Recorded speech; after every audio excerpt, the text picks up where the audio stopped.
You are now tuned in to DameSmiff.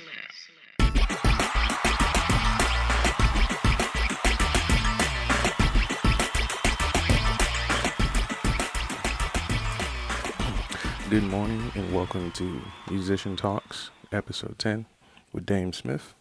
And I'm here to talk to you guys today about lessons as a musician and as an artist as well, and why it's important.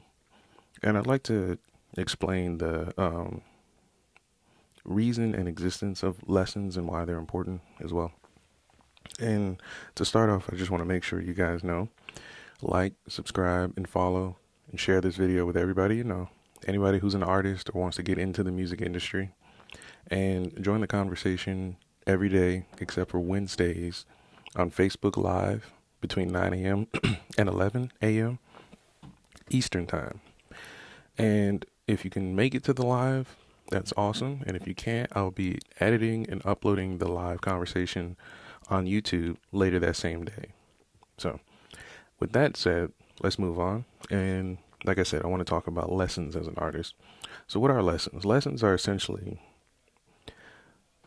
ways that you can hire a professional to teach you or to help you achieve your artistic goals at the time.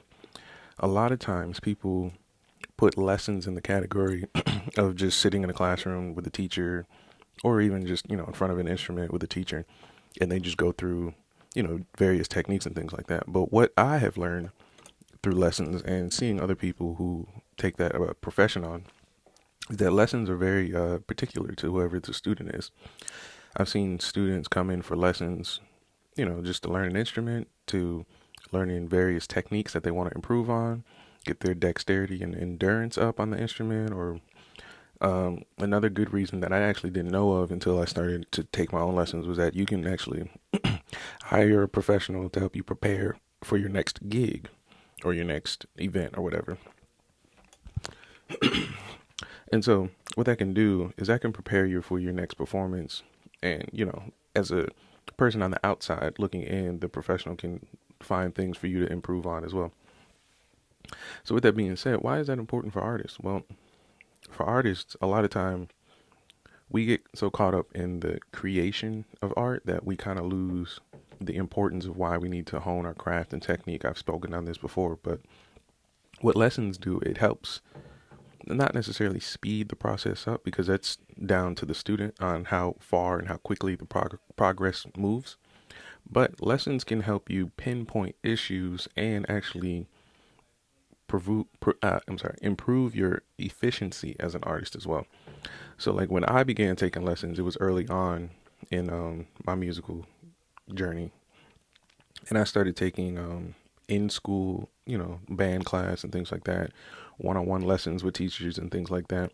But typically what we would learn at that level, which was around like I think 8 years old up to maybe like 13 or something like that, what you would typically learn around there is just the basics of the instrument, a little bit of music theory, various techniques. Like you would learn your fingerings for the piano, and if you were playing a wind instrument, you would learn breathing techniques and exercises and things like that.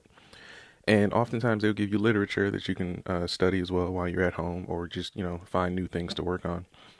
But as you get further and further into your career, where you're developing kind of your own style, or even like your own situation, like you may have lessons to learn guitar, but your lesson teacher doesn't teach the style of music that you perform in or things like that. So as you get further into your musical career, you can look into different aspects of what lessons can bring you. So I'll give you a quick hypothetical example. So if you're in a rock band that plays death metal, and you're kind of getting stagnant on your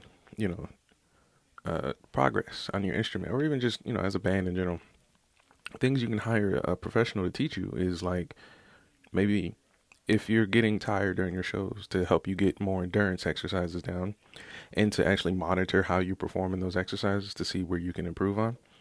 Or you can have a professional kind of understand what's going on with your musical situation, meaning perhaps your band doesn't necessarily need to get better on the instrument, but you guys need to work on unifying your sound, like your dynamics. Perhaps maybe when it's time for the guitar solo, his solo is kind of dysfunctional with what the song brings. So like if you have a death metal band and then when it's time to guitar solo, your guitarist can only rely on jazz techniques to improv on his guitar versus the traditional, death metal licks and things like that.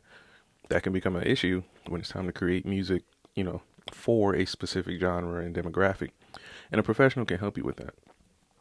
Now, things to look out for when when thinking about lessons are obviously the cost. You want to get, the most bang for your buck, but eventually you're going to come into an issue where you're not going to really have the discussion about how much you need to, pay for lessons versus what your goal is and whether it's achievable. And that's, again, another balancing act you have to do as an artist, because hiring a teacher for their experience and education is awesome. But if it doesn't benefit or improve what you're doing, then it may not be the teacher or professional for you to work with. So, for example, if I'm working with a piano teacher who typically teaches, music theory and things like that, but I'm trying to work on a specific piece that they may not have the experience of, it could be an issue later on, no matter how much money they're worth or anything like that. And that's typically an issue you as an individual have to come across and deal with, but I can give you a few things to look for when you are purchasing lessons. First thing, I'll give you what I look for, because people look for different things.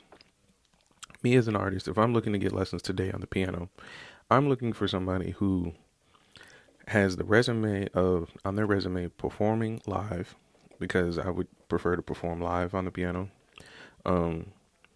Has on their resume recorded performances like songwriting or maybe production or even just, in studio musician type things like that. That's what I would want to see. A proficiency in music theory. They don't have to necessarily know so much more than me that I can't handle it, but, just a good grasp on music theory where if I have a question, we can both find the answer together.